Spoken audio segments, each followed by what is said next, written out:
Bismillahirrahmanirrahim. Seri Pancasila Numerik. Judul Pancasila Numerik in a Rich Text, bidang transportasi. Potensi keunggulan transportasi Indonesia. Pertama, keunggulan geografis kepulauan. Indonesia dengan jumlah pulau besar dan kecil kurang lebih 17.000 memiliki jalur laut alami seperti alur laut kepulauan Indonesia atau ALKI, sungai besar, selat strategis, yang menjadikan transportasi laut dan sungai itu untuk bisa efisien dalam rangka mobilitas massal dan logistik jarak jauh. Keunggulan berikutnya adalah keragaman moda transportasi, dari darat, laut, sungai hingga udara. Indonesia by default itu multimoda transportasi. Ini menjadi modal yang besar dalam rangka sistem transportasi terintegrasi nasional. Berikutnya adalah keunggulan basis pasar domestik yang sangat besar. Jumlah penduduk dan mobilitas yang tinggi itu menjadikan economies of scale bagi transportasi massal seperti bus, kereta, MRT, LRT, kapal penumpang atau ferry. Kemudian juga keunggulan budaya perawatan kendaraan jangka panjang. Masyarakat Indonesia terbiasa melakukan perawatan kendaraan kuno atau lama gitu. Ini membuka keunggulan pada tumbuhnya industri rekondisi atau retrofit teknologi dan daur ulang komponen kendaraan. Kekuatan transportasi sungai di luar Pulau Jawa itu juga menjadi potensi keunggulan. Sungai di Kalimantan, Sumatera, dan Papua berfungsi sebagai urat nadi ekonomi. Keunggulan ini jarang dimiliki oleh negara-negara lain. Nah, kemudian potensi keunggulan selanjutnya adalah momentum kebijakan energi dan transisi hijau. Arah nasional dalam rangka menuju efisiensi energi dan elektrifikasi memberikan keunggulan strategis bagi transportasi rendah emisi. Historisitas. Sejarah transportasi di Indonesia itu berakar pada realitas geografis negara kepulauan. Ketika laut, sungai, dan jalur darat tradisional menjadi sarana penghubung utama antar komunitas dan pusat-pusat ekonomi. Nah, pada masa kolonial Belanda, infrastruktur transportasi seperti pelabuhan, rel kereta api, dan juga jalan raya dibangun terutama untuk kepentingan ekstraksi sumber daya, bukan dalam rangka pemerataan mobilitas rakyat, tapi untuk kepentingan kolonial. Nah, kemudian pasca kemerdekaan, arah transportasi nasional perlahan bergeser menjadi instrumen pemersatu nasional atau persatuan nasional dan keadilan sosial. Ini sejalan dengan Pancasila sebagai fondasi etik negara, yakni adanya transportasi itu dipahami bukan sekedar sebagai sarana teknis, melainkan juga sebagai alat pemersatu ruang hidup bangsa. Memasuki era kontemporer, ini era reformasi dan digital, transportasi Indonesia memasuki fase baru berupa munculnya integrasi teknologi, ya, efisiensi energi, dan penguatan industri nasional. Disinilah gagasan Pancasila numerik itu hadir sebagai pembacaan nilai-nilai Pancasila, ya, ke dalam sistem transportasi berbasis data, ya, sistem kontrol cerdas, ya, dan layanan publik yang manusiawi. Melalui kerangka Inaristek, transportasi itu ditempatkan sebagai ekosistem riset dan inovasi, ya, mulai dari kendaraan listrik dan hibrid, kemudian juga sistem tiketing digital, ya, hingga manajemen lalu lintas terpadu, ya. Ini menandai peralihan transportasi nasional Indonesia, ya, dari warisan kolonial, ya, menuju kedaulatan teknologi dan keadilan mobilitas abad ke-21 dan masa mendatang. Dari ideologi ke praksis. Gambar berikut menunjukkan bagaimana Pancasila, ya, sebagai dasar negara, ideologi negara, sumber hukum, dan sejarah konsensus, itu kemudian dibawa ke ranah praksis atau kegiatan sehari-hari masyarakat, yakni melalui Pancasila numerik, 7 benteng Pancasila, Inaristek, dan akhirnya menuju ke pengembangan dan aplikasi riset dan teknologi. Penjelasan selanjutnya ada pada slide berikutnya. Pancasila dari ideologi ke praksis. Pancasila sebagai ground norm dan ideologi bangsa, ya. Nah, kemudian di bawahnya ada Pancasila numerik, yaitu formalisasi nilai dalam struktur rasional dan operasional. Nah, ini Pancasila menuju ke Pancasila numerik.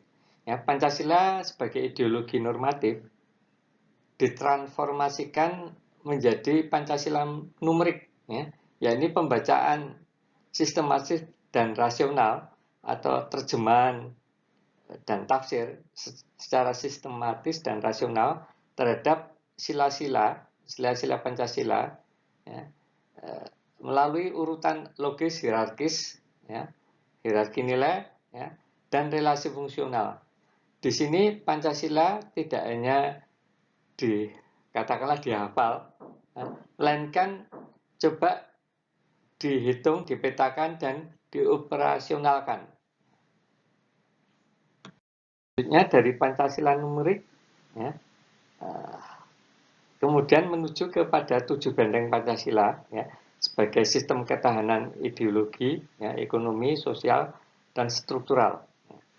Nah, Pancasila numerik itu kemudian melahirkan 7 benteng Pancasila, ya, sebagai arsitektur pertahanan nilai bangsa, ya, yakni benteng ideologis, ya, konstitusional, moral, sosial, ekonomi, kultural, ya, dan juga teknologi yang menjaga agar Pancasila, ya, dan bangsa Indonesia itu senantiasa, ya, tetap hidup, adaptif, dan tahan terhadap distorsi zaman. Mengenai apa itu 7 benteng Pancasila, itu dapat dilihat pada tayangan YouTube sebelumnya, ya, seri Pancasila numerik yang bertemakan 7 benteng Pancasila. Berikutnya adalah dari 7 benteng Pancasila menuju Inaristek, ya, sebagai ekosistem nasional riset, sains, dan teknologi berbasis Pancasila.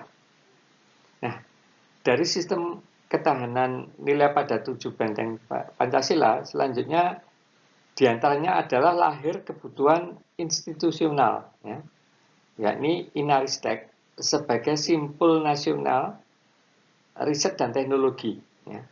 Pada tahap ini Pancasila menjadi kompas epistemologis dan etis bagi arah riset, inovasi, dan rekayasa nasional.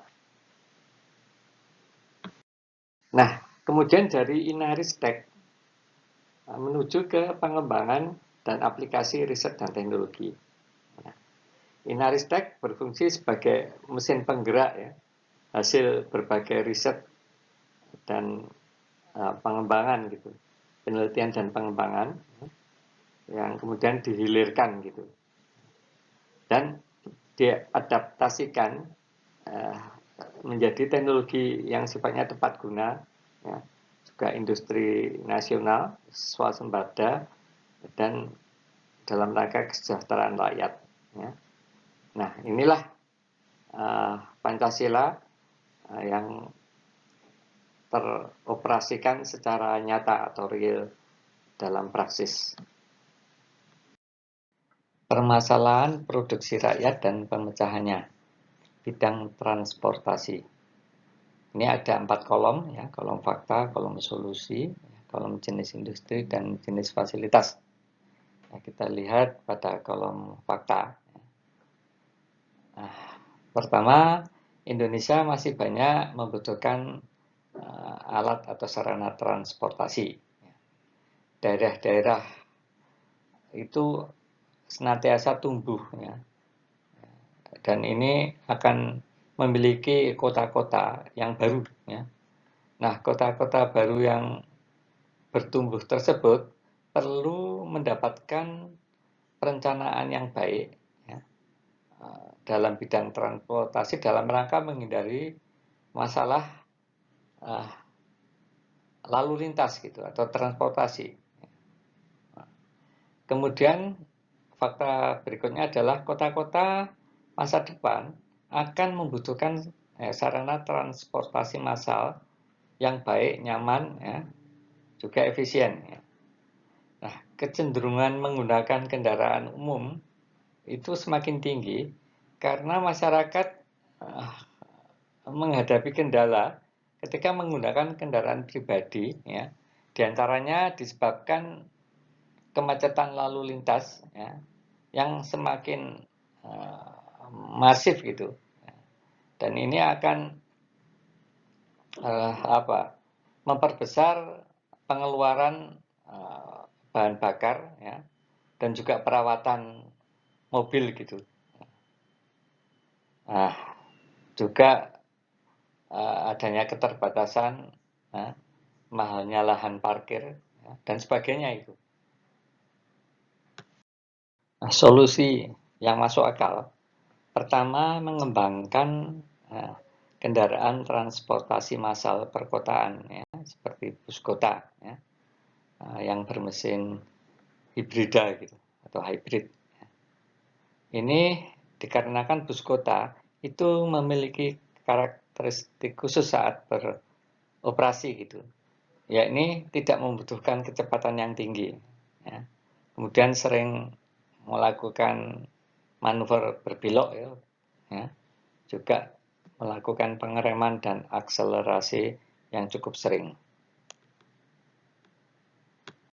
Dan juga perlu mengembangkan teknologi subunit kendaraan untuk meningkatkan penggunaan energi, misalnya sistem pengereman yang menggunakan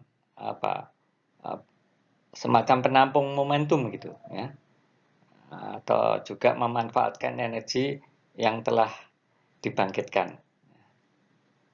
Berikutnya adalah mengembangkan kendaraan transportasi massal, ya, berjalur khusus, ya, dan bertenaga listrik.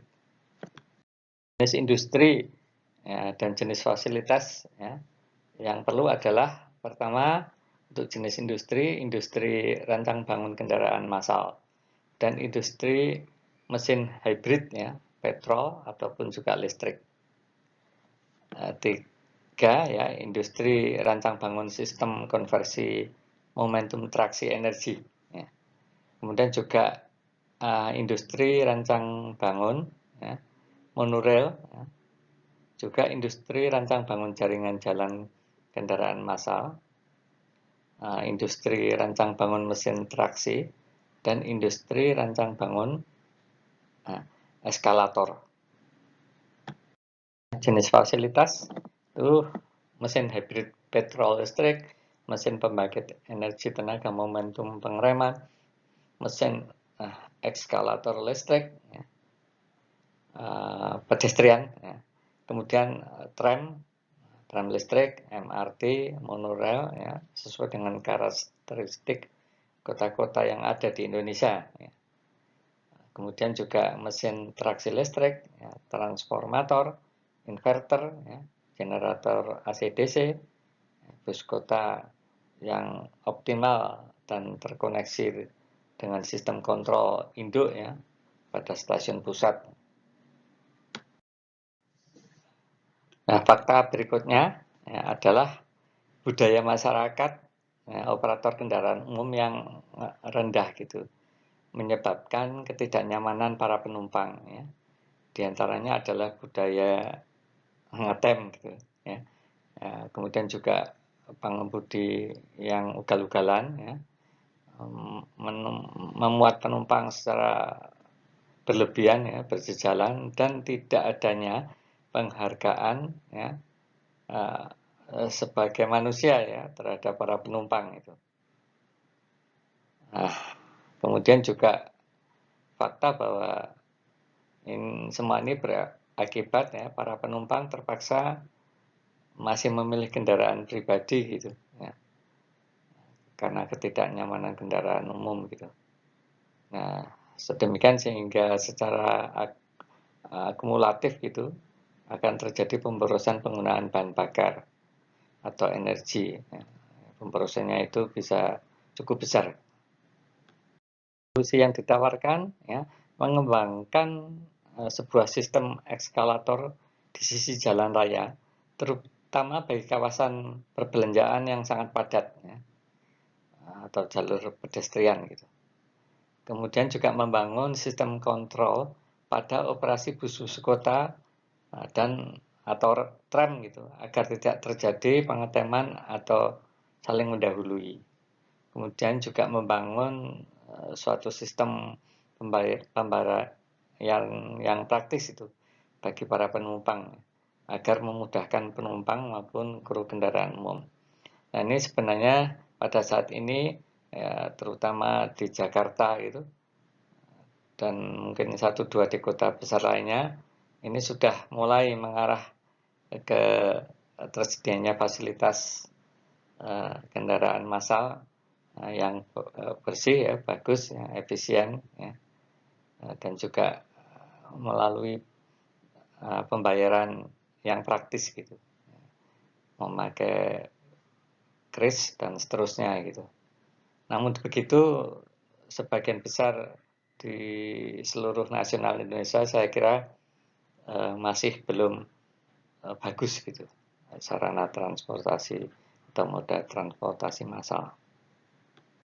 Nah, jenis industri adalah ini industri pembangunan sistem kontrol, ya, sistem kontrol transportasi, kemudian industri sistem dan media ticketing, ya, industri jasa transportasi dengan manajemen terintegrasi, kemudian juga industri storing, industri bengkel, perawatan kendaraan massal, industri rekondisi mobil lama atau mobil tua gitu.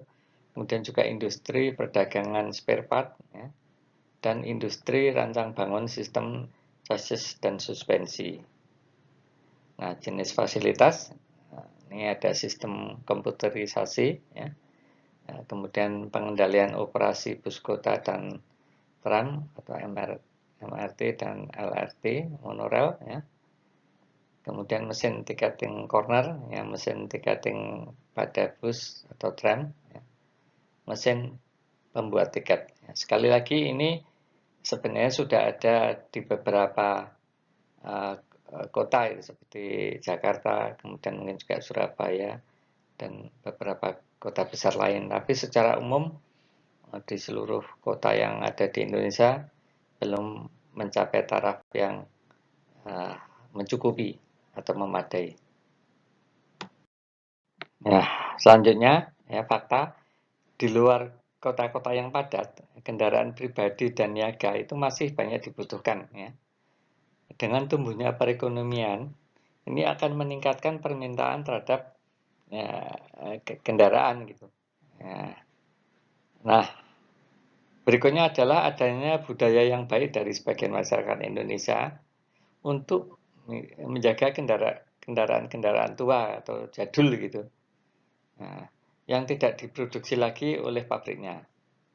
Nah, ini misalnya karena ya selain hobi juga ada unsur historitasnya atau sejarah, kenangan sejarah gitu. Sedemikian sehingga mereka masih sayang dengan kendaraan yang telah berjasa tersebut. Nah, solusinya membangun sistem lalu lintas kendaraan umum agar berjalan tepat waktu dan tepat guna. Kemudian juga membangun sebuah industri yang meremajakan mobil-mobil berumur atau mobil tua gitu ya. Kemudian juga mengembangkan subunit ya, baru bagi kendaraan agar dapat memperbarui mobil tua sehingga sesuai dengan perkembangan teknologi ya, efisiensi dan keselamatan penumpang. Ya. Juga perlu dibangun industri kendaraan yang sesuai dengan perkembangan sub-sub unit yang ada gitu, di mana akan cukup macam dan jenis subunit dan komponen yang diproduksi. Jenis industri ya, yang perlu disediakan adalah industri tune-up komponen khusus pada kendaraan ya, kemudian juga industri galangan kapal, transportasi massal sungai ya, juga industri sistem kontrol lalu lintas sungai. Nah, jenis fasilitasnya meliputi sistem chassis, sistem suspensi, sistem rem, sistem karburasi, ya, sistem steering, sistem power hidrolik, ya, dan juga pabrik mobil dan pabrik komponen kendaraan. Fakta selanjutnya yang ditemui, ya, yakni mobil-mobil tersebut, ya, pada dasarnya memang banyak yang masih cukup nyaman ya, terkait mobil tua ya. Namun ketersediaan spare part menjadi masalah yang cukup menyulitkan. Kemudian juga tak kalah penting adalah sarana transportasi massal air gitu ya, khususnya di luar Pulau Jawa. Kemudian rakyat itu sangat membutuhkan ya, karena kondisi alamnya tidak mendukung itu adanya transportasi darat yang lancar gitu. Juga fakta berikutnya yang ditemui adalah sungai-sungai besar tersebut itu benar-benar menjadi urat nadi perekonomian setempat gitu. Ya, sungai tidak hanya sebagai sarana lalu lintas, namun juga adalah tempat ya, penggalian sumber daya alam hayati. Sebagai solusinya adalah menyediakan sarana transportasi massal yang nyaman, aman, dan lebih berdaya guna. Juga membangun sistem lalu lintas air untuk mengantisipasi arus lalu lintas di darat yang kian padat ya. Disertai kekhasannya ya, dalam pengendalian kendaraan di air. Juga perlu membangun sarana-sarana yang melancarkan operasional kendaraan air, misalnya stasiun bahan bakar, ya, pelayanan, kemudian juga emergensi dan seterusnya. Jenis industri yang perlu adalah industri pemeliharaan kendaraan air, ya, industri jasa suplai bahan bakar, ya, industri kapal dan komponennya, ya. Dan jenis fasilitas bisa berupa laboratorium otomotif, kemudian kapal transport massal sungai ya, atau bus air gitu, dan sistem kontrol lalu lintas sungai ya, juga sistem suplai bahan bakar bus air dan kendaraan air lainnya. Juga perlunya fasilitas ya, permesinan kendaraan air. Penjelasan di atas ya, melalui beberapa tabel ya, menunjukkan bahwa solusi transportasi nasional harus dipahami sebagai ekosistem industri terpadu. Pengembangan bus kota bermesin hybrid ya, kendaraan listrik ya, berjalur khusus ya, sistem pemanenan energi pengereman, hingga digitalisasi kontrol operasi dan tiketing, membuka ruang bagi munculnya rantai industri nasional, yakni dari rancang bangun kendaraan, mesin traksi, sistem kontrol, hingga perawatan dan rekondisi kendaraan jadul atau tua. Bahkan transportasi air, khususnya sungai-sungai di luar Pulau Jawa, ditegaskan sebagai urat nadi ekonomi yang membutuhkan inovasi serupa, melalui moda bus air, galangan kapal, dan sistem kontrol lalu lintas sungai. Nah, disinilah transportasi bukan hanya sebagai alat perpindahan perpindahan orang dan barang, melainkan juga sebagai penggerak industrialisasi, berbasis pada kebutuhan real masyarakat. Sekali lagi, transportasi itu bukan sekedar memindahkan orang atau barang dari satu titik ke titik lain, dari satu tempat ke tempat lain, melainkan dengan mode transportasi yang baik, maka ini akan meningkatkan kualitas hidup, dan harkat martabat manusia secara kolektif, menjadi transportasi menjadi human equalizer, di mana dengan transportasi yang bagus, canggih, efisien, maka antara kelompok masyarakat yang kurang berpunya dan kelompok masyarakat yang berpunya itu akan sama-sama menggunakan moda transportasi yang sama, baik dalam bentuk MRT, KRL maupun tram, Nah, kemudian religiositas itu juga mempengaruhi habitat kebersihan, sebagai contoh menghindari najis pada kaum muslimin, itu akan mempengaruhi kebutuhan infrastruktur, dalam hal ini termasuk kebersihan sarana moda transportasi. Nah, ini pada akhirnya standar kebersihan yang tinggi akan menjadi habit. Dengan tersedianya transportasi yang handal, canggih, efisien, juga ramah lingkungan, bersih, maka Indonesia itu bisa dikatakan menjadi kecil, karena antara daerah satu dengan lainnya itu terhubung satu sama lain secara efektif, Dan ini memberi dampak positif bagi berbagai aspek kehidupan, seperti ekonomi, sosial budaya, keamanan, dan seterusnya. Nah, pada puncaknya bisa dikatakan bahwa transportasi itu berperan besar pada citra nasional Indonesia, yakni sebagai bangsa yang berkeadaban luhur.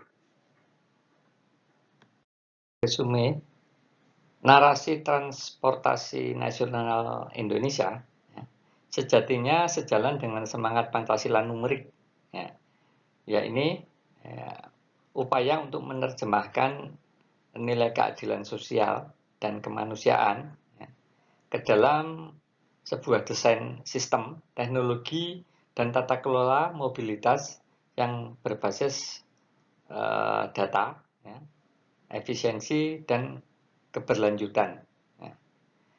Melalui kerangka INA-RISTEK, pengembangan transportasi massal, baik darat maupun air, juga udara, itu tidak berhenti pada pembangunan fisik semata-mata, melainkan menjadi lokomotif riset, industri, dan inovasi nasional.